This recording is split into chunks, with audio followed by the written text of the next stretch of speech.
Bonjour et merci d'être venu pour cette interview croisée d'Antoine Boza et de Laurent Escoffier sur les auteurs de jeux. Donc derrière chaque jeu de société, il y a un auteur dont le nom aujourd'hui est de plus en plus reconnu et écrit sur les boîtes de jeux. Mais qu'est-ce qu'un auteur de jeux de société ? C'est pas comme un auteur de roman, il n'écrit pas vraiment au sens littéraire du terme, il crée un jeu, c'est-à-dire à la fois l'univers du jeu et ses mécanismes, ses règles qui font souvent l'originalité de ce jeu. Comment est-ce qu'on crée un jeu ? Par quelles étapes passe-t-on avant de parvenir à l'œuvre ou au produit final ? Comment se passent les phases de test, d'équilibrage du jeu avant qu'il arrive dans les boîtes que vous trouvez chez vos vendeurs ? Et d'où viennent toutes ces idées de jeu qu'on voit proliférer aujourd'hui ? C'est toutes les questions qu'on va aborder au cours de cette interview. Donc j'ai la chance de recevoir deux auteurs de jeux de société. Antoine Boza. Bonjour. Qui est à l'origine du célèbre Seven Wonders et de plein d'autres jeux, parmi lesquels Le Petit Prince et Tokaido pour les plus récents, Takenoko Ghost Story pour les plus anciens, d'une certaine façon. Tu es également auteur de bande dessinée, de littérature jeunesse, et on aura l'occasion d'en parler. Laurent Escoffier, bonjour. Bonjour. Tu as créé Pix en collaboration avec David Frank, donc c'est le dernier né d'une longue série de jeux, parmi lesquels Bloom, Tyrus, Photoparty ou encore Colomba. Et donc tu es par ailleurs graphiste et on retrouve souvent un souci esthétique dans tes jeux dont on pourra parler, j'espère également. On va donc faire une interview croisée. Donc le principe c'est que je vais vous laisser vous poser les questions les uns les autres, enfin tous les deux, faire à chaque fois la personne qui va interviewer l'autre. Et donc je vais m'effacer pour laisser la parole à celui qui veut parler en premier. Moi je vais commencer, ouais, il en faut un. D'accord. Parce on se connaît avec Laurent, mais on n'a jamais abordé. C'est des questions qu'on n'aborde jamais parce qu'on entend souvent on joue, où on parle du présent et on parle rarement du passé. Et moi je me demandais comment tu étais arrivé à faire des jeux de société en fait. Tu m'as jamais dit. Je t'ai jamais dit, bah écoute, tu vas le savoir. En fait, mon premier jeu, c'était mon premier vrai jeu. Pas juste une modification de règles ou autre, c'est au cours de la fin de mes études aux arts décoratifs de Strasbourg et dans le cadre de mon diplôme. Et on avait un sujet de design qui était assez large, on pouvait vraiment traiter de design ou autour de la mise en page, autour des matières, etc. Et je me suis attelé à un jeu un peu poussé par le prof principal qui m'avait mis là-dessus au début. J'étais un peu plus, je m'étais limité à des systèmes de mise en page de règles. Je voulais rendre des règles vraiment ludiques et agréables et pratiques et didactiques surtout. Ce qui à l'époque, parce que là je vous parle d'un temps où Antoine était encore là. Parce que ça c'était en 91 par là, 92. 90 même, je crois. J'étais au collège. J'étais au collège. Voilà, il était au collège, il jouait à quoi à Magic, non pas encore. Non. Au jeu de rôle au collège. Donjons et Dragons. Et donc je suis parti dans un jeu. Alors à l'époque mes préférences allaient plutôt pour les jeux abstraits. Je venais vraiment des échecs, des backgammon, des choses comme ça. Donc, et je suis toujours d'ailleurs assez fasciné par les mécaniques purement abstraites avec des règles ultra simples qui font que ça tourne quand même. Et j'ai créé un jeu qui s'appelle le jeu des temples, qui est certainement totalement pas super, enfin, qui était très loin des contraintes éditoriales parce que je n'en avais aucune vu que c'était un jeu de diplôme, donc je pouvais y aller à fond, j'avais absolument aucune limite. Bon, je connaissais absolument rien au marché du jeu, mais j'avais aucune limite, donc j'ai fait un jeu en cube d'aluminium, gros comme ça, avec un système de plateau à case mobile, ce qui glissait sur des rails, etc. Enfin bon, c'était un truc absolument inéditable, mais je me suis bien amusé. Et puis du coup, je suis allé au bout. C'est la première fois que je suis allé vraiment au bout d'un jeu, règles, boîte, visuel de boîte, parce que c'est une école de graphisme, donc je suis allé jusqu'à quasiment l'exécution, disons, de l'ensemble du jeu. Et ce jeu, du coup, je l'ai envoyé à Boulogne, parce que j'ai par hasard, je pense via le panneau d'affichage des concours qu'il y avait à l'école, j'ai découvert le concours de Boulogne. Je me suis dit, voilà, j'ai un jeu, il est fait, envoyons-le, et j'ai gagné un des prix, donc j'étais content, je me suis dit, c'est super. Et du coup, l'année d'après, comme j'avais d'autres, en faisant ce jeu, j'avais d'autres idées qui étaient venues. J'ai continué l'année d'après et j'ai regagné. C'est formidable, c'est super. Et c'est comme ça que j'ai commencé. En fait. C'est devenu une sorte de rendez-vous. C'est vrai que le fait d'avoir gagné les 2 premières fois, c'est devenu une sorte de rendez-vous annuel où ça me donnait une échéance. Ça, c'est un truc dont j'avais besoin aussi, et dont j'ai toujours besoin d'ailleurs. Et à partir de là, sans du tout chercher à démarcher parce que je connaissais pas, je me suis amélioré, mais je suis très mauvais. Je détestais ça, téléphoner, dire bonjour, excusez-moi d'exister, j'ai un jeu peut-être, etc. Et du coup, le concours de Boulogne, c'était parfait parce que j'avais bien vu qu'à la remise des prix, il y avait quand même des gens qui avaient l'air d'être des éditeurs qui regardaient. Et c'est comme ça d'ailleurs que mon premier jeu a été édité. C'était effectivement le deuxième qui avait gagné. Il a été édité par un éditeur qui passait à la remise des prix. Voilà. Mais moi j'ai une question pour Antoine. Parce que je sais que tu as d'autres activités à côté de la création de jeux. Mais en même temps, j'aimerais quand même bien connaître toi ce qui t'a conduit, parce que je sais qu'au collège tu jouais beaucoup aux jeux de rôle. Comment tu sais ça? Je le sais, j'ai mes sources. Tu es très bien renseigné. Mais peux-tu nous en dire plus? Alors moi, ce qui est marrant, c'est que je suis arrivé aux jeux de société par frustration en fait. Moi, je voulais faire du jeu vidéo quand j'étais gamin et quand j'étais ado. Je suis génération jeux vidéo. Donc moi, mon rêve de gamin, c'était de bosser dans un studio de jeux vidéo, si possible un studio japonais, parce que c'était les stars à l'époque. Et le problème, c'est que pour bosser dans le jeu vidéo, surtout au moment où je suis sorti de la fac, c'était pas facile. Et surtout, on embauchait que des gens qui étaient capables de faire à la fois du game design et à la fois autre chose. Autre chose étant de la programmation, du son ou de l'image, que des trucs pour lesquels je suis complètement incompétent. Moi, je voulais vraiment faire de la conception de jeu. Donc j'ai vite abandonné la piste du jeu vidéo et je me suis retrouvé à rejouer à des jeux de société avec des copains. Donc j'ai redécouvert le jeu de société. Et là, je me suis dit, c'est quand même un média super chouette parce que ça, je peux le faire tout seul chez moi, quoi. Là où je peux pas faire un jeu vidéo parce que je sais pas programmer, je sais pas me servir d'un logiciel 3D ou faire du son, un jeu de société, je peux le faire tout seul. Et j'ai commencé à faire mes premiers protos et à jouer en même temps, en fait. J'ai vraiment fait les deux à la fois. Donc comme toi, je connaissais pas du tout le milieu. J'avais pas joué au Collant de Catane, j'avais pas joué à Aventurier du Rail et tout ça. Et j'ai commencé à faire mes jeux avant vraiment de connaître le milieu. Bon, tous ces premiers jeux-là sont jamais sortis parce qu'ils étaient affreusement mauvais, hein, bien sûr, mais voilà, je suis une espèce de frustré du jeu vidéo qui s'est retrouvé un peu par hasard dans le jeu de société.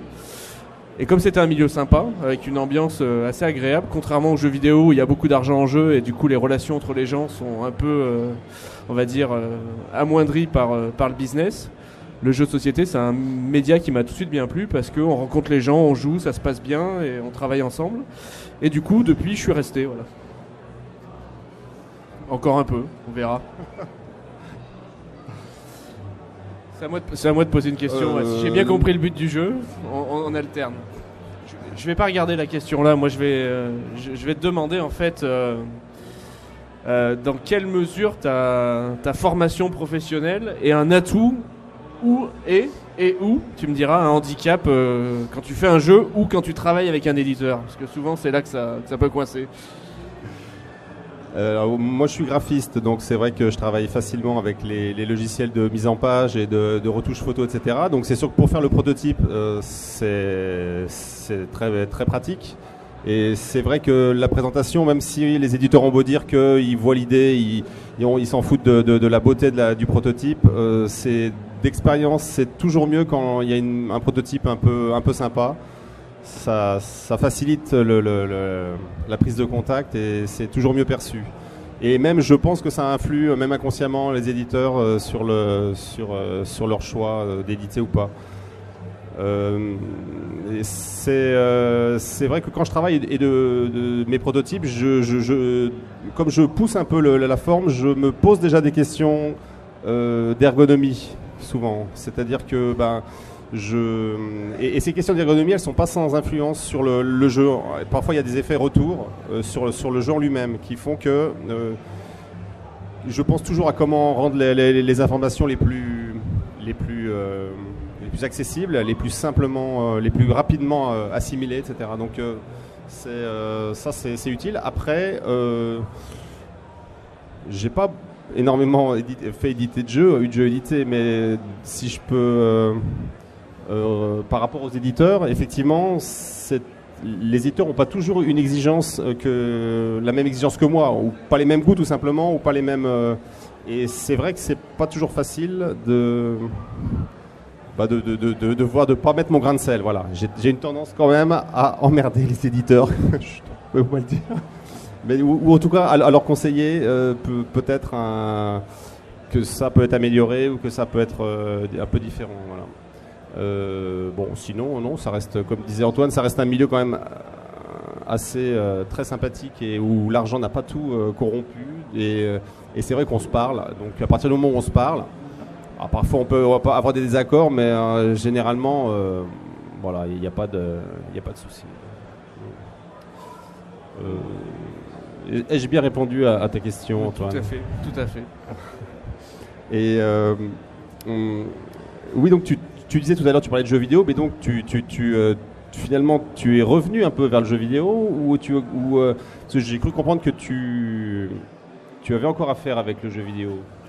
Ah oui, je suis quand même un frustré, donc j'ai pas lâché l'affaire. Donc voilà. Du coup, je retravaille un peu en jeu vidéo parce que du coup, les petits studios indépendants commencent à fleurir. Donc du coup, on peut se retrouver à bosser. Et j'ai gardé des contacts. Et du coup, je bosse sur des petits projets, mais de gens que je connais, quoi. Donc du coup, voilà. Donc je fais un peu de scénario, un peu de game design, mais je fais presque ça. Du coup, c'est devenu un hobby. Là où à la base, je voulais en faire un boulot, quoi. C'est un peu inversé, quoi. Le jeu de société est vraiment mon boulot, et finalement, faire du jeu vidéo, c'est devenu mon hobby. Mais du coup, j'apprécie d'autant plus parce que tant que ça reste un hobby, c'est quand même beaucoup plus agréable en fait, même quand on fait des jeux.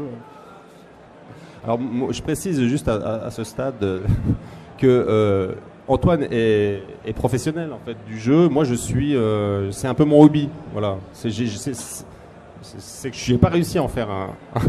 Et c'était ma question suivante. Merci. J'allais dire quel temps et quelle part de ta vie professionnelle occupe la création ludique. Merci pour la transition.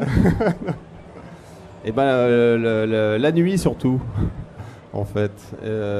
Alors, il se trouve que depuis 5-6 ans, je suis freelance, donc je travaille à mon compte. Ce qui est bien parce que je peux vraiment m'y mettre quand je veux, et ce qui est dangereux parce que je pourrais ne faire que ça et simplement dire à mes clients que j'ai pas le temps, et voilà. Alors que quand j'étais salarié, c'était plus simple quelque part, c'est que je pouvais, chaque temps était bien attribué. Maintenant, c'est un peu plus flou et c'est bien le souci parce que j'ai de plus en plus envie de finaliser, d'aller au bout des projets et voilà, c'est de la gestion. Mais à l'heure actuelle, non, moi je gagne pas du tout ma vie avec ça. Hein. C'est plutôt ça me prend beaucoup de temps et du coup ça me coûte assez cher en fait. Voilà. C'est bien résumé, ouais. C'est bien résumé.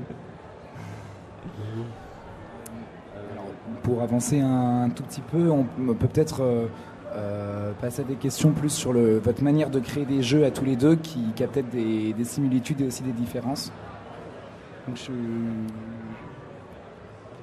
sur la mécanique, sur le processus. Hein. Oui, voilà. Ou je peux même poser la question. Antoine, par exemple, comment est-ce que tu crées un jeu ? Est-ce que tu commences plutôt à avoir une idée d'univers à l'origine ou des mécanismes un peu originaux, quelque chose ? En prenant un exemple, par exemple, sur Seven Wonders, comment l'idée t'est venue ? Alors Seven, c'est un bon contre-exemple parce que c'est pas du tout la façon dont je travaille d'habitude, mais c'est bien. Sur Seven Wonders, c'est très bête, c'est que les groupes de jeux avec qui j'étais à l'époque, on était souvent 7 à la table et on râlait parce qu'à 7 tu peux jouer à rien à part des party games. Et bon, les party games on aime ça, mais toutes les semaines faire que des party games c'était un peu relou. Donc l'idée de base c'était de créer un jeu où on puisse jouer à 7, mais qui soit quand même un jeu de stratégie et qui dure pas des plombes, parce que tu trouves des jeux où on peut jouer à 6 ou 7 en stratégie, mais il faut y jouer 4 heures et c'était pas le but. Donc l'idée est vraiment partie d'une espèce de contrainte logistique un peu stupide, c'est que on est 7 à quoi on joue à part un party game, quoi. Voilà. Mais c'est un contre-exemple. Moi je pars beaucoup d'une histoire que j'ai envie de raconter. Donc ça part toujours d'un thème que j'aime, donc on reparlera du Japon, parce qu'en plus on est dans un cadre où il y a des japanophiles, mais je pars toujours d'une histoire et d'un univers que j'ai envie de raconter, et je pars jamais d'une mécanique. Voilà, pour moi, la mécanique, c'est pas ce qui est important dans un jeu, c'est vraiment un outil qui va me permettre de raconter mon histoire et de proposer mon expérience de jeu. Là où il y a beaucoup d'auteurs, peut-être Laurent pourra aller dans ce sens-là, qui réfléchissent à partir d'une mécanique de jeu. Moi, c'est vraiment quelque chose qui arrive après. En fait, moi, c'est vraiment des outils. En fait, j'en ai besoin de la mécanique, donc je vais l'utiliser parce que je peux pas faire autrement. Mais c'est pas ce qui m'intéresse dans le processus de création, en fait. Moi, je pense que moi, c'est vrai que la mécanique, c'est pas tant un but. Comment dire, pour moi, c'est plutôt un besoin de partir de quelque chose. Je ressens pas le thème comme suffisamment moteur dans le processus de création en ce qui me concerne. J'ai beaucoup de mal à juste partir d'un thème et à essayer de trouver les mécaniques qui en déroulent. J'ai plus de facilité à faire l'inverse, c'est-à-dire à avoir des idées abstraites. C'est peut-être le fait que je sois vraiment arrivé dans le jeu par les jeux abstraits. Et après j'adore le moment où la mécanique fonctionne et où le thème va arriver et va sans doute va parfois tout chambouler, hein, mais aussi apporter sa touche. Parce que là, le choix des thèmes est... Il y a plus de thèmes que de... Enfin, les thèmes, ils sont faciles à trouver. Enfin, on peut faire des listes de thèmes et puis se dire, est-ce que c'est plus un jeu de bateau, est-ce que c'est plus un jeu de personnages, etc. Alors que les mécaniques, il y a aussi des systèmes, mais généralement, c'est vrai que c'est plus facile de changer le thème que de changer la mécanique, a priori. Ou alors, dit autrement, c'est mieux vu il peut y avoir deux jeux sur le même thème, mais deux jeux avec la même mécanique, c'est moins bien vu. Voilà. Et donc, j'en arrive à la question suivante.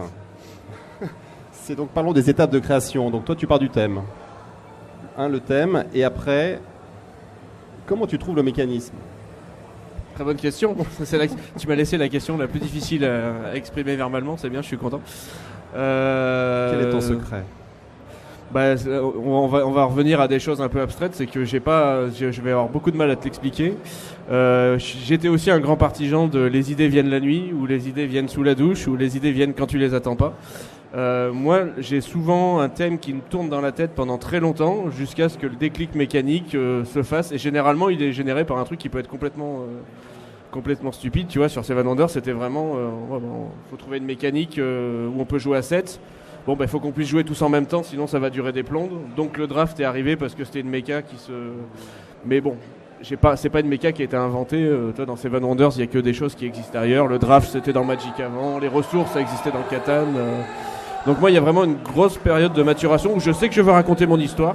Tu vois, par exemple, pour Tokaido, il y a eu une première version de Proto qui avait rien à voir, qui était beaucoup plus abstraite, justement.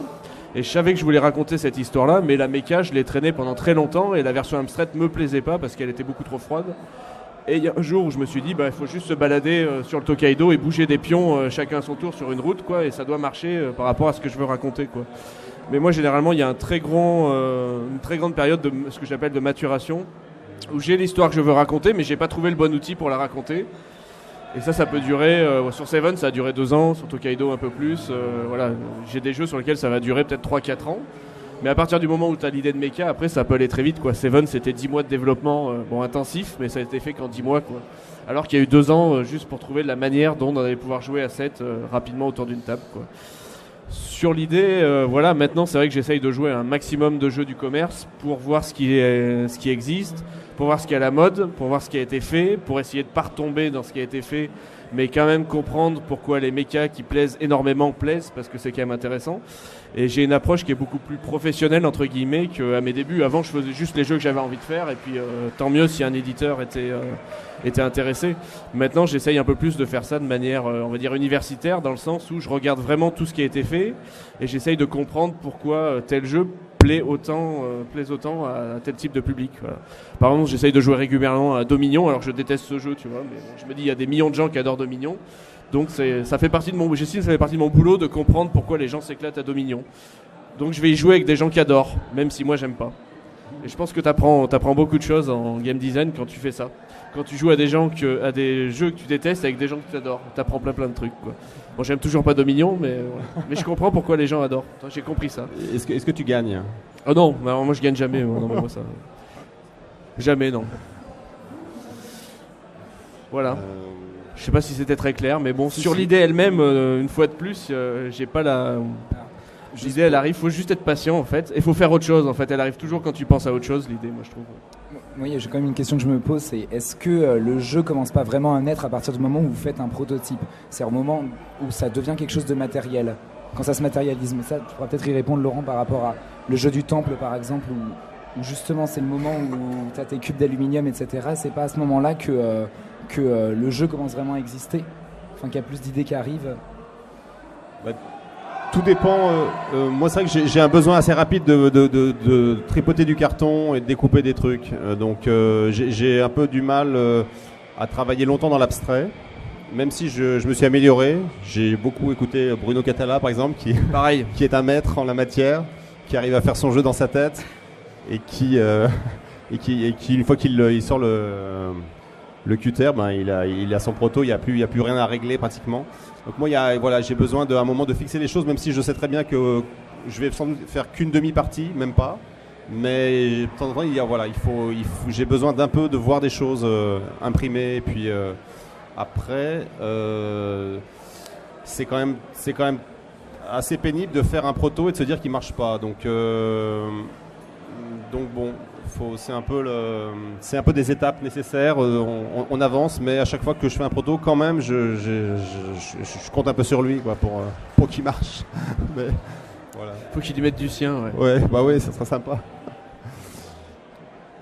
Peut-être sur la phase de test justement de ce prototype, une fois qu'il est créé, combien de temps ça prend? Enfin, c'est un peu abstrait comme question, ça doit dépendre de chacun, mais l'équilibrage du jeu, enfin sur des trucs assez chiffrés comme par exemple Seven Wonders pour revenir, est-ce que tout était déjà bien équilibré entre guillemets avant de commencer, ou est-ce qu'au moment où le prototype est construit, vous passez 10 mois justement à rajouter une couleur, retirer une autre couleur, changer la distribution des points? Comment ça se passe? Alors moi je travaille un peu comme Laurent sur ce point-là, c'est que je fais un premier proto très vite qui marche pas du tout. Donc du coup, il y a énormément de temps et énormément de réglages. Alors bien sûr, ça dépend des jeux. Sur Seven, c'était très long, mais comme c'était un jeu rapide, ça n'a pris que 10 mois. Mais en gros, moi, à partir du moment où j'ai trouvé la méca et le moment où le jeu est terminé, il se passe en moyenne 2 ans, quoi. Donc c'est long. Bon, après, c'est pas du plein temps. J'ai pas des testeurs disponibles 8 heures par jour. Ça serait bien, hein, mais il faut les trouver. Voilà. En gros, moi, un jeu qui est vite réglé, ça va être, on va dire, en 60-70 parties. Ça, c'est le minimum. Et ça monte à énormément, quoi. Seven Wonders, on a fait plus de 500 parties et encore maintenant il y a des trucs, je me dis c'était peut-être un tout petit peu, il aurait fallu faire un petit peu plus de ça, un petit peu moins de ça, quoi. Mais voilà, en gros on va dire entre 60 et pour être raisonnable 200 parties, quoi, sur un jeu selon le calibre du jeu, quoi. Anabi, à partir du moment où ça a marché, en 10 parties c'était réglé, voilà. Il y a des jeux, j'en suis à 200 parties, j'ai tout cassé et j'ai tout recommencé. Il n'y a pas vraiment de règle, quoi. En gros, moi, la règle, c'est si j'ai pas fait moins de 100 parties d'un jeu, c'est que j'ai pas fini mon boulot, quoi. Parce que j'estime que, voilà. Toi, tu fais 100 parties, mais en fait, si ton jeu est bien commercialisé, il y a des milliers de parties qui vont être jouées en plusieurs mois. Donc, en 100 parties, tu peux pas avoir déjà tous les cas qui vont apparaître. Donc, moi, j'essaie vraiment d'en faire beaucoup. Après, ça devient chiant, hein, parce que quand tu t'es tapé 300 parties de Seven Wonders en 3 mois, t'en fais des cauchemars un peu, mais voilà. Donc moi, je fais beaucoup de projets en même temps. On n'en a pas parlé dans le processus créatif, mais moi, je vais travailler sur 5 à 8 protos en même temps, et par roulement. C'est-à-dire qu'à un moment, j'en ai marre et ça avance plus, je le pose dans une étagère et je travaille sur un autre sur lequel ça avance pour pas être dégoûté, pour avoir le temps de revenir avec la tête fraîche sur un vieux proto et tout, voilà. Donc moi, c'est très rare que je prenne un proto que je conduise de A à Z. J'ai plutôt 5 protos, un qui s'arrête à D, un autre qui reprend à F. Puis au bout d'un moment, il y en a un qui arrive à Z et c'est cool, il est terminé. Et à ce moment-là, je reprends un que j'ai commencé avant mais qui s'est arrêté à la lettre D. Et voilà. Je travaille beaucoup avec plusieurs projets en parallèle. Ouais. Mais je fais aussi ça parce que maintenant, je fais à peu près ça à plein temps. Parce que voilà, si tu as un plein temps des enfants pour mener 5 projets en parallèle, c'est pas facile. Oui, c'est ce que j'allais dire, c'est la différence entre un professionnel et un amateur. C'est que moi, un projet, c'est déjà beaucoup. Et même s'il y a plein d'idées, je suis toujours frustré de ne pas pouvoir m'y mettre, mais globalement, j'ai pas vraiment le temps de bosser 2 projets à la fois. Donc je les prends dans l'ordre et ça met le temps qu'il faut. Voilà. Ou jusqu'à la prochaine échéance. Ça prend du temps de toute façon. Ouais. Je crois que toutes les activités créatives, c'est vrai qu'il faut avoir le temps, faut laisser le temps autant que ça se fasse bien. Et il y a le problème des testeurs aussi. Alors, Ouais. je crois que toi, tu as un peu un petit groupe quand même assez à noyau Moi j'ai dur. un groupe hebdomadaire, donc j'ai une soirée toutes les semaines où c'est toujours les mêmes personnes et ils viennent à la maison et ils savent qu'on fait que du proto. Ils ont le droit aux pizzas offertes et au coca, mais ça fait quand même qu'une session de test par semaine et c'est ce qui limite, l'avancée sur les projets, quoi. Parce que moi, je trouve ça déjà énorme. Parce que moi, j'ai essayé un jour, je me suis dit, tiens, je vais faire une par mois. Et bon, j'ai acheté les tables et les chaises, mais j'ai toujours pas réussi à faire une soirée. Enfin, si, j'en fais de temps en temps, mais j'ai pas réussi à faire des choses régulières, voilà. Parce que le reste, quoi, le reste le métier, tout ça, fait que c'est compliqué. Et du coup, moi, je me greffe souvent à des festivals ou à des moments comme ici, parce que je sais que ça, c'est plus facile à cloisonner dans mon emploi du temps. Et lorsque j'ai la chance qu'on me prête une table pour faire tourner un jeu, là, je sais que je pourrais pas être dérangé, j'ai pas mon ordinateur, je peux pas travailler. Donc là, c'est des tunnels pour moi de test. Et c'est vrai que ces dernières années, je fais ça parce que je sais que j'ai beaucoup de mal j'ai pas de testeurs, j'ai pas de groupe de testeurs réguliers et que j'ai sous la main comme ça. Donc je me promène.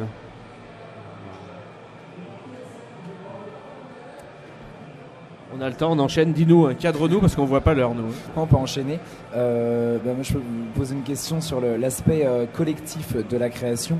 Parce que donc, dans la création de jeux de société, il y a l'auteur, mais il y a aussi un illustrateur, un éditeur de jeux, etc. Et c'est quoi la place de chaque personne là-dedans? Comment est-ce que vous travaillez avec, même sur le prototype déjà, est-ce que l'illustrateur, par exemple, est déjà à faire des propositions ou est-ce que c'est quelque chose qui vient complètement à la fin pour les jeux illustrés? Alors globalement, l'illustrateur, c'est le boulot de l'éditeur, hein. Donc on va dire 9 cas sur 10, quand tu signes un projet, il n'y a pas encore d'illustrateur. Sauf qu'il est exceptionnel parce que c'est quelqu'un que tu connais, que tu avais besoin de graphisme absolument pour pouvoir présenter le projet. Je pense à Dixit. Dixit, si tu n'as pas d'illustrateur, ça va être difficile de vendre le jeu à un éditeur, tu vois. Mais dans la plupart des cas, moi c'est des protos, je le fais moi-même. Et comme je disais tout à l'heure, je sais pas dessiner, je sais rien faire. Donc moi je fais de la récup. Google Images est ton ami, et c'est pas très très beau ce que je fais. Par contre, j'essaye que ça soit vraiment carré en termes d'ergonomie. Il faut que ça facilite absolument l'immersion dans le jeu. Donc ça, j'y accorde beaucoup d'importance. Après, moi, au niveau esthétique, mes protos sont pas jolis. Et là, ça devient le boulot de l'éditeur. Moi, alors. Comment ça se passe? Une fois de plus, ça dépend des auteurs, ça dépend des illustrateurs, ça dépend des éditeurs, donc ça dépend des trinômes. Tous les cas sont différents. Moi, je sais que même si je sais pas dessiner, je suis un peu comme Laurent. Je suis vachement attaché à l'esthétisme de mes jeux. Moi, on change pas le thème de mes jeux. Si un éditeur signe un de mes jeux veut changer le thème, je vais dire non, on le fera pas ensemble parce que si j'ai ce thème-là, j'ai envie que ce thème reste. Ça m'intéresse pas que le jeu soit édité avec un thème différent. Donc moi, aucun de mes jeux n'ont changé de thème, donc j'en suis plutôt fier. Voilà, c'est une manière de travailler. Et moi, si un éditeur comme dit Laurent, me laisse pas mettre mon grain de sel dans tout ce qui est illustration et ergonomie, j'avoue que je vais pas retravailler avec cet éditeur-là parce que moi, je veux pouvoir dire, je préférais que ça soit machin plutôt que truc. Là, je préférais que ça soit illustré dans un style plus comme ça plutôt que comme ça. Et voilà, moi, ce qui m'intéresse dans l'édition, c'est pas tant avoir mon nom sur une boîte, c'est que la version dans la boîte ressemble à ce que j'ai dans ma tête. Et on n'en a pas parlé, mais je pense que la création de jeux, c'est un truc qui est vachement égoïste à la fin, parce que finalement, tu fais les jeux que tu as envie de faire. Et moi, en plus, j'ai envie qu'ils ressemblent à ce que j'ai envie qu'ils ressemblent. Donc, moi, je travaille avec des gens qui, du coup, me laissent voix au chapitre, quoi. Et il y a des gens avec qui ça s'est très bien passé, mais qui m'ont pas vraiment laissé dans la boucle. Et à qui j'ai dit très gentiment, ça s'est très bien passé, j'ai rien à vous reprocher, mais votre manière de travail me convient pas en termes, notamment tout ce qui est direction artistique, quoi. Parce que moi, je suis aussi un dessinateur frustré, j'aurais voulu savoir dessiner et je sais pas faire. Donc du coup, j'essaye de garder la main sur les illustrations de mes jeux. Ouais. Il y a aussi je pense à Tokaido où j'avais été bluffé. Les illustrations étaient vachement bien, mais je trouvais le travail de graphisme faisait énormément. C'était peut-être je trouve à des jeux où, pour moi, qui suis graphiste, je me dis, ah oui, là, il y a un colossal travail d'arrangement, parce que c'est pas juste on commande des dessins et puis on a c'est pas, voilà, l'illustrateur ne fait pas tout l'aspect d'un jeu. Moi je serais même pas comment dire, dérangé qu'il y ait le nom du graphiste sur des jeux comme Tokaido. Ouais, tout à fait. Ouais. Il y est pas, mais il y a eu un gros boulot. Alors il y a un gros boulot en amont parce que moi comme je suis pas compétent, j'essaye de trouver des gens compétents. Donc j'avais une graphiste qui avait beaucoup bossé sur le proto. J'ai présenté volontairement le prototype à Funforge parce que j'avais déjà travaillé avec lui et que je savais que justement il avait les compétences en termes de graphisme, direction artistique pour faire un produit qui allait correspondre à ce que je voulais. Donc là je fais un peu de la sélection éditoriale dans le sens où sur tel jeu je voulais que ça soit lui et pas quelqu'un d'autre. Après c'est un parti pris, quand on fait ton boulot, il faut accepter aussi qu'à un moment on te dise ça va pas le faire et qu'on te ferme la porte et que peut-être un jeu sera pas édité, quoi. Bon, c'est une question de choix, quoi, après. Pour revenir sur ce que tu disais tout à l'heure par rapport au thème que tu choisis pour raconter une histoire, est-ce que c'est un rapport avec le fait que tu fasses de la littérature jeunesse et des bandes dessinées également, non ? Je me trompe peut-être, qui se retrouvent dans ta manière de faire des jeux, selon toi ? Ouais, tout se recoupe. Moi, je voulais faire du jeu vidéo, j'aurais voulu écrire, et finalement je fais des jeux, donc j'ai tendance à faire les jeux de la façon dont j'aurais aimé travailler. Donc je pars vraiment de l'histoire. On dit souvent on part d'un thème. Moi, j'essaie plus qu'un thème, j'essaye de raconter une histoire. Toi, Tokaido, tu peux dire que c'est un jeu qui est sur le thème du Japon, mais bon, des jeux sur le thème du Japon, il y en a plein, et le Japon, tu peux faire plein de choses, quoi. Moi, je dis pas que Tokaido, c'est un jeu sur le thème du Japon, quoi. C'est un jeu dans lequel tu interprètes des voyageurs dans le Japon ancien qui relient une route historique, et voilà. Donc j'essaie vraiment de raconter une histoire et c'est aussi un peu par frustration parce que moi je voulais aussi écrire et qu'on peut pas tout faire et que très certainement j'avais pas le talent nécessaire pour en faire un métier, parce qu'après tu retombes dans la question, est-ce que c'est un hobby, est-ce que c'est un métier, et ça change vachement tes choix de vie quand même, donc voilà. Mais à chaque fois dans mes jeux, je te dis, je suis vachement attaché au thème et à l'histoire, et on changera pas le thème d'un de mes jeux, ça arrivera pas vu que c'est mon point de départ et que je suis vachement sensible à ça, quoi. Ça se retrouve même dans les mécanismes avec Le Petit Prince, qui est quand même quelque chose de très littéraire vu que c'est une adaptation d'un univers et d'un livre pour enfants, avec cette manière d'accrocher les choses au fur et à mesure sur la planète. On a un peu l'impression, ça donne la possibilité aux parents qui vont jouer avec leurs enfants de raconter l'histoire. J'aime bien quand tu peux raconter une partie autrement que j'ai enchéri de 3 de plus que toi au tour 4 et ça m'a permis de scorer 5 points de plus à la fin, quoi. Tu peux raconter un jeu comme ça, moi c'est pas ce qui m'intéresse, j'ai envie de dire, j'ai envie de raconter un vrai bout d'histoire dans le sens narratif, quoi. Dans Le Petit Prince, c'est un peu un heureux hasard du design, mais j'aime bien le fait que ça ressemble à un jeu enfantin. Et en fait, c'est un jeu taquin et méchant, quoi. Parce que pour ceux qui ont lu le bouquin, tout le monde parle du Petit Prince comme un bouquin pour les enfants, mais c'est pas du tout un bouquin pour les enfants. C'est complètement fumable et c'est complètement bizarre. Et du coup, j'aime bien qu'on retrouve dans le jeu cet effet. Ça a l'air d'être un truc pour les enfants, puis en fait, c'est un vrai truc d'enfoiré où on peut se faire des coups bien tordus et c'est pas du tout comme sur la couverture, quoi. Et je trouve que ça fait bien écho au bouquin. Et je suis assez content qu'on soit arrivé avec Bruno à ce résultat-là, même si c'est un peu les hasards du design du jeu, que c'était pas intentionnel. Je suis content de ce résultat-là. Ouais. C'est à moi de te poser une question. Je vais prendre les anti-sèches, moi je me rappelle plus des dernières. Ah, il y a une question spéciale sur toi sur mon anti-sèche. Ah merde. Ouais, on l'a déjà dit, alors je vais changer. Ah, celle-là elle est dure, je te garde la dure pour pas que tu me la poses. Est-ce que selon toi, le jeu est un médium comme le roman ou le cinéma par lequel l'auteur transmet un sentiment ou une émotion au joueur? Nous ne sommes pas responsables des questions. Ah.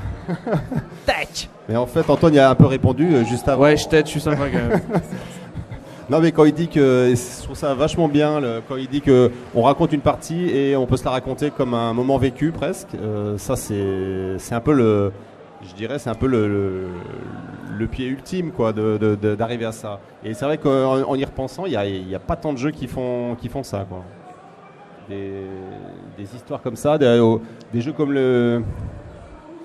Ouais, des jeux où tu peux vraiment te refaire le film et te la raconter comme une histoire. Ouais. Bon, une partie de Loup-garou, c'est ça. Hein. C'est souvent là, c'est typique. Là, on peut vraiment la rendre, la rédiger après. Moi, j'ai des souvenirs parce que j'ai beaucoup joué à la Vallée des Mammouths, donc j'ai des souvenirs de parties de Vallée des Mammouths qui étaient aussi, qui pouvaient se scénariser presque. Mais après, la question, c'était quoi déjà ? Attends, je la relis, hein, parce que tu me.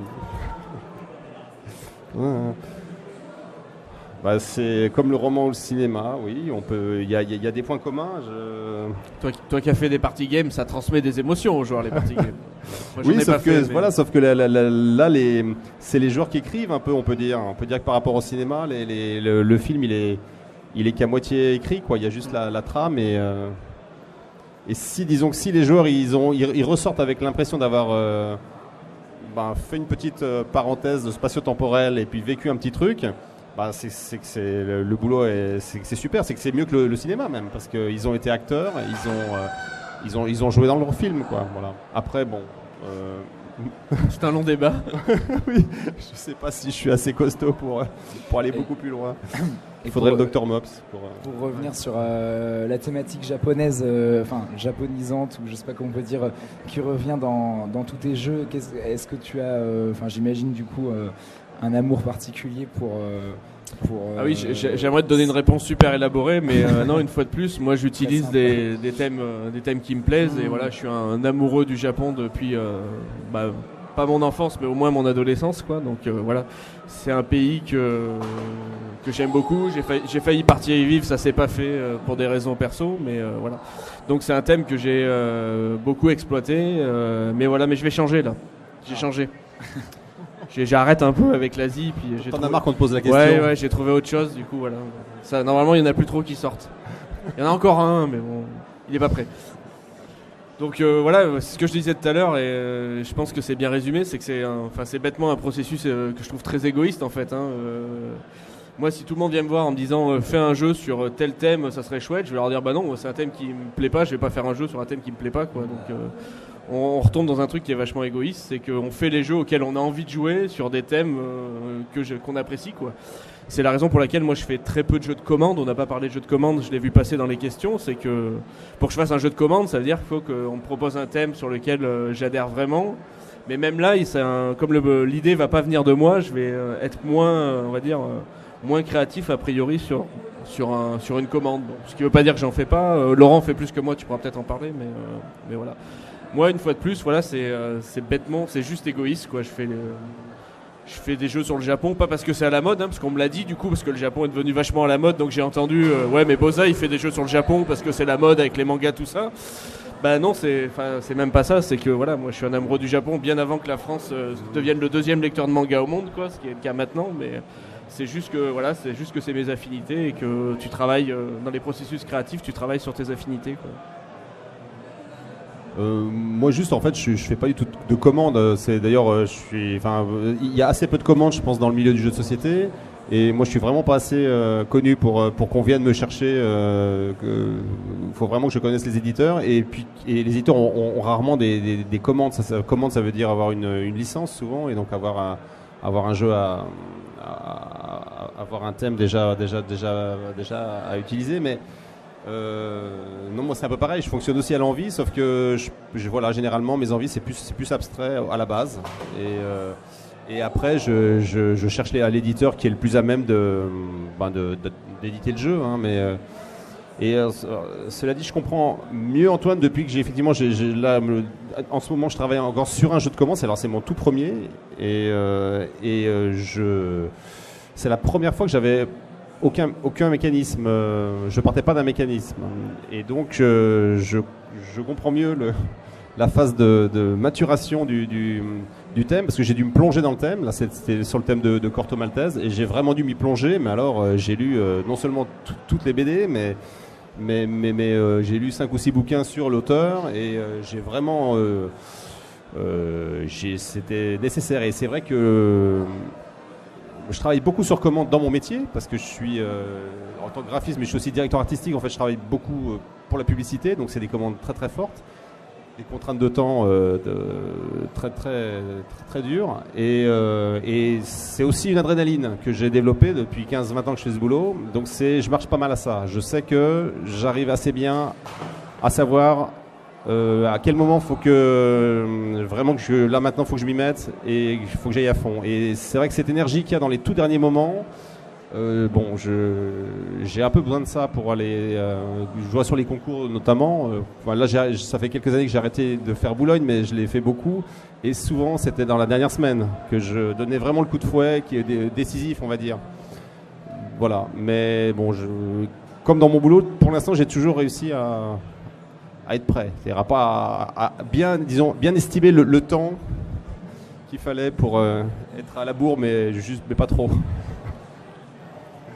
Mais pour un thème de jeu, donc c'est la première fois, c'est énorme en fait. Si on veut vraiment aller au fond plonger dans le thème et remonter à la surface avec une mécanique qui est adaptée et qui est, si ce n'est original, au moins qui va comme un gant au thème, c'est énormément de boulot. Et je l'avais, je pense, assez sous-estimé au démarrage.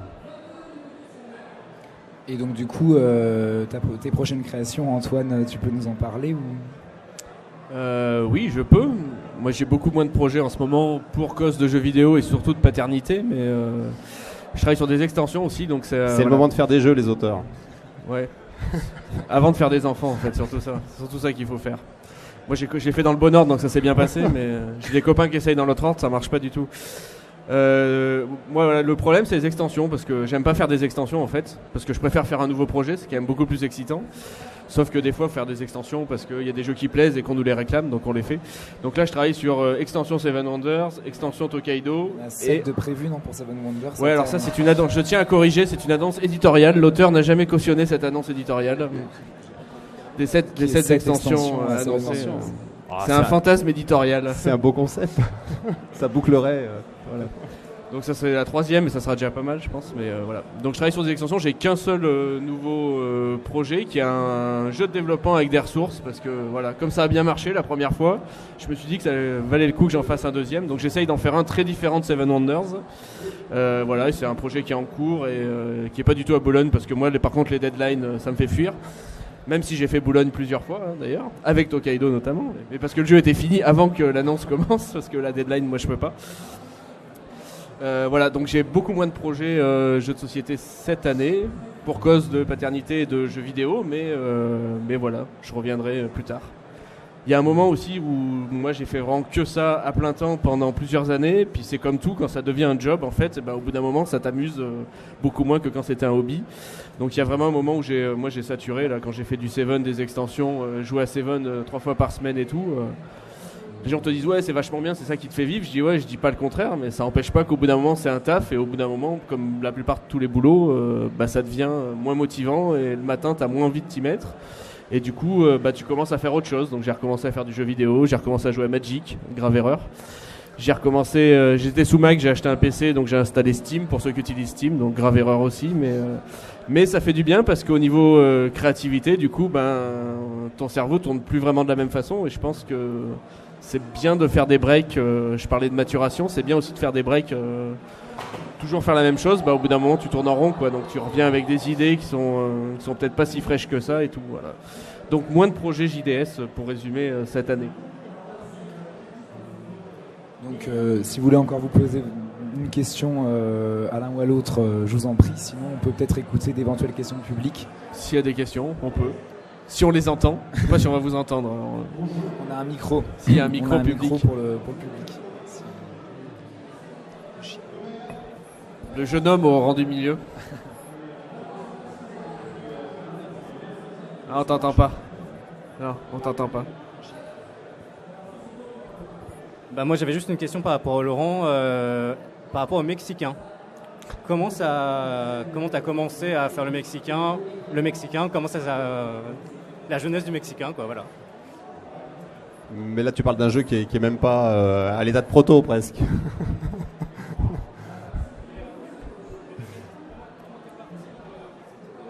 Mais c'est le jeu des Mexicains, vous connaissez tous, c'est un jeu qui date de je ne sais pas quelle époque, c'est le jeu on dessine des Mexicains vus du dessus. Et comme ils ont des sombreros, on voit que le sombrero. Donc un Mexicain vu dessus, c'est un gros rond et un petit rond, c'est son sombrero. Et ça, c'est un petit jeu. En fait, c'est parti du. J'avais fait ma carte de vœux d'il y a 2 ans sur ce principe-là. Un petit jeu de cartes, un jeu de dessin en fait. C'est-à-dire et je me suis rendu compte en le faisant que c'était peut-être possible d'en faire un peu plus qu'une carte de vœux. Donc je me suis amusé à. J'ai fait une grosse carte de vœux du coup. Puis je l'ai envoyée et puis voilà. Et donc c'est simplement un jeu de dessin où sur chaque transparent il y a un rond. Un petit, gros, où il y a des traits. Voilà. Donc il y a très peu de cartes et on dessine en superposant des feuilles transparentes. Et il faut faire deviner. On a des petites cartes qui disent... voilà, alors j'ai trouvé à peu près une 120, 130 Mexicains faisables avec assez peu de matériel. C'est pas mal. Et c'est un jeu qui probablement verra jamais le jour en tant que jeu en boîte parce que il est... D'après ce que j'ai compris, il est trop cher. C'est-à-dire des cartes transparentes, ça veut dire des cartes en plastique. Et un jeu de ce type-là, à plus de 10 €, c'est absurde. Hein, parce que c'est vraiment un jeu d'apéro très rapide. Et le coût de fabrication ferait que le jeu il dépasserait cette somme. Du coup, il sera probablement jamais édité comme ça. Mais on est en train de bosser avec David, mon co-auteur, pour en faire une petite appli smartphone. Voilà. Ce qui serait peut-être encore mieux parce qu'on n'a pas à manipuler et à ranger après, à trier les traits avec les traits et les ronds avec les ronds. Donc ça peut être... Est-ce qu'il y a une autre question de la part du public ? Oui.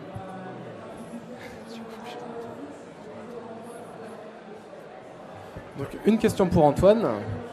Il y a beaucoup de jeux qui, quand ils ont du succès, on voit qu'ils sont un peu copiés par d'autres. Dominion, on peut penser il y a eu Ascension, Thunderstone, etc. Comment est-ce que tu expliques que Seven Wonders n'ait jamais été copié ? C'est une excellente... Alors déjà, il y a un jeu qui sort avec la même méca cette année qui s'appelle Lost Legend de Mike Elliott, qui reprend le même principe. Tu as 3 drafts, sauf que tu joues des héros qui se stuffent le long du draft et tout. Donc il y a un jeu exactement avec le même mécanisme. Là où c'est super différent de Dominion, c'est que Dominion a vraiment inventé le mot, on verra, une méca qui était nouvelle. Moi sur Seven Wonders, j'estime qu'il n'y a vraiment rien de nouveau en termes de méca. Ce que je disais tout à l'heure, c'est que la méca, c'est pas le truc qui m'intéresse. Ce qui marche dans Seven, c'est que l'ensemble donne une alchimie qui fonctionne et qui plaît en fait. Mais comme je disais, j'ai jamais dit que j'avais inventé le draft, j'ai certainement pas inventé la gestion de ressources, le développement et tout ça. Donc moi j'ai juste réfléchi à comment faire un jeu où on peut jouer à nombreux rapidement et qui a un minimum de profondeur stratégique. Et voilà, et les idées sont assemblées, le draft, la ressource et tout. Dominion était quand même un vrai concept novateur dans le sens où on construisait un deck, mais c'était pas la Magic, c'est qu'on le construit en cours de la partie. Donc ça du coup, et surtout dans Dominion, et c'est ce qui fait que moi j'adhère pas à Dominion, c'est un jeu qui est très mécanique justement, où il y a vraiment que le mécanisme qui fait le jeu quoi. Donc forcément il y a plein de gens qui ont dit on peut faire plein de choses avec cette méca, et du coup qui l'ont développé. Dans Seven c'est plus dur, c'est un jeu vachement plus fermé, je galère vachement plus à faire des extensions, je pense que l'auteur de Dominion fait des extensions en fait. Parce que c'est vraiment ce que j'appelle un game system. Il a dit tiens, on pourrait faire un deck en cours de jeu et à partir de là tu peux faire plein de choses. Moi c'est déjà plein de mécanismes bien imbriqués, réglés comme il faut, qui font que ça marche, mais c'est vachement plus difficile je pense à décliner.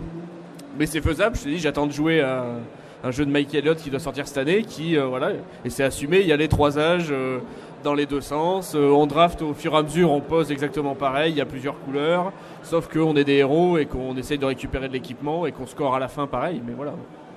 Donc c'est ouais. Mais tu vois, Seven a vraiment rien à voir avec Dominion en fait pour moi. Enfin, c'est complètement différent quoi.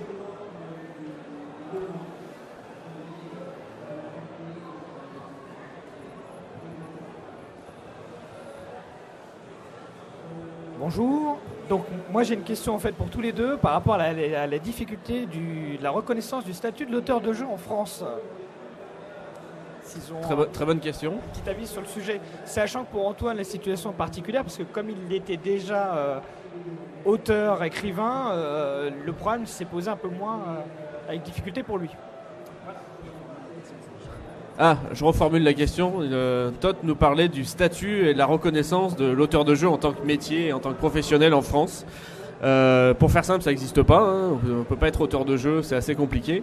Moi j'ai triché parce que comme j'ai fait un peu de BD et de littérature, j'ai eu le statut d'auteur via la BD et la littérature, et très discrètement j'ai passé tout ce qui était jeu sur ce statut-là. Bon, sauf qu'aujourd'hui le jeu doit représenter 95% de mes revenus, donc s'ils regardent de très près ils verront très bien que je suis pas du tout auteur de BD ni de littérature, quoi.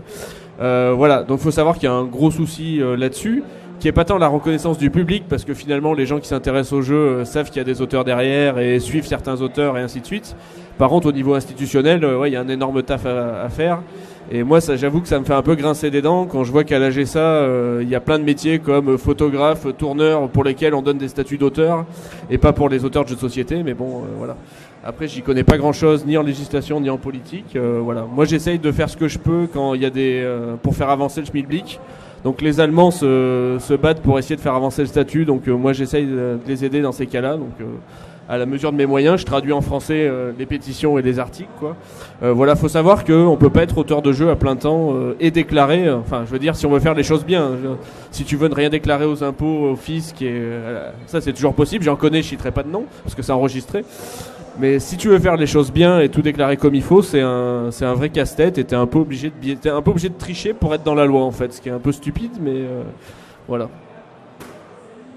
Quand c'est une activité annexe, c'est un peu différent. Oui, c'est complètement différent. Moi, il se trouve que je suis à l'autre versant des AGSA, je suis à la maison des artistes, donc c'est pareil.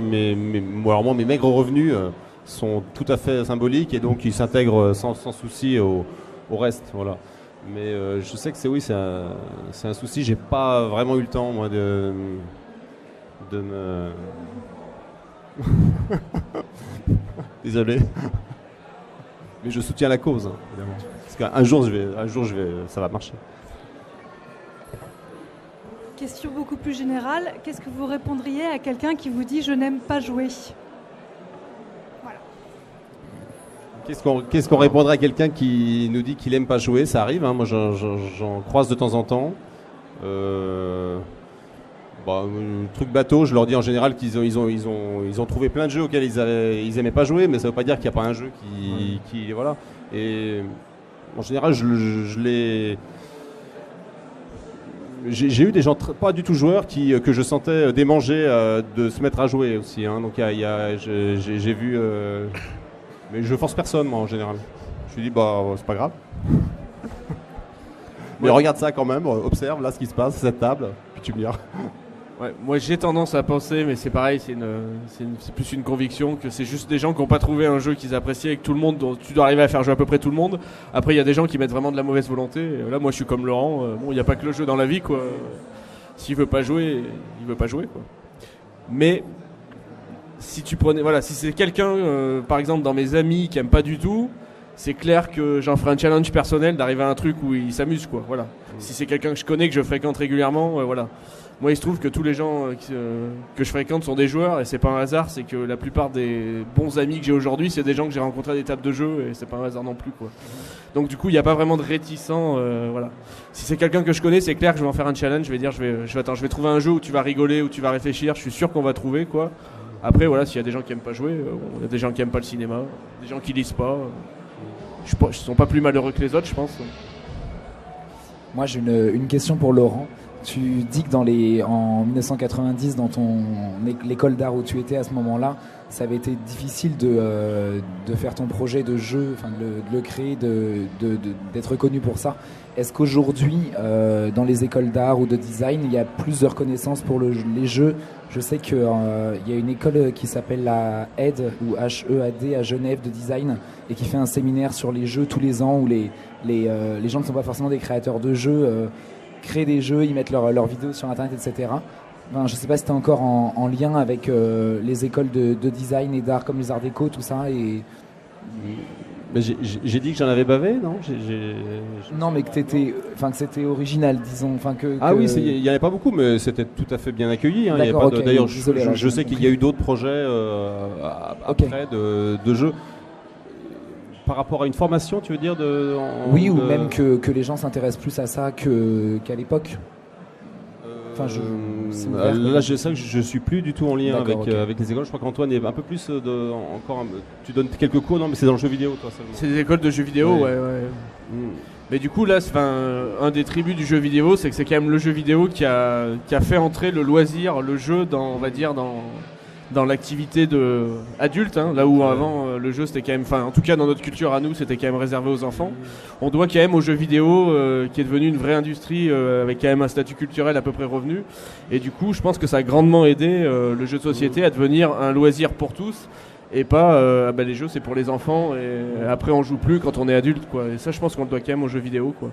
Et il y a effectivement des formations maintenant, alors pas en jeu de société, mais il y a pas mal de formations en jeux vidéo, une fois de plus, parce que une question de taille d'industrie et d'argent, hein, bien sûr, mais on trouve des formations notamment qui ne sont pas des formations de jeux vidéo, qui font quelques modules soit de game design, soit de choses comme ça, parce qu'ils estiment que c'est une expérience intéressante au niveau créatif, au niveau graphique, ce que tu veux. C'est assez complet en fait, c'est vrai que voilà, il y a quand même une chaîne de production qui est assez complète et qui est facile à mettre en œuvre.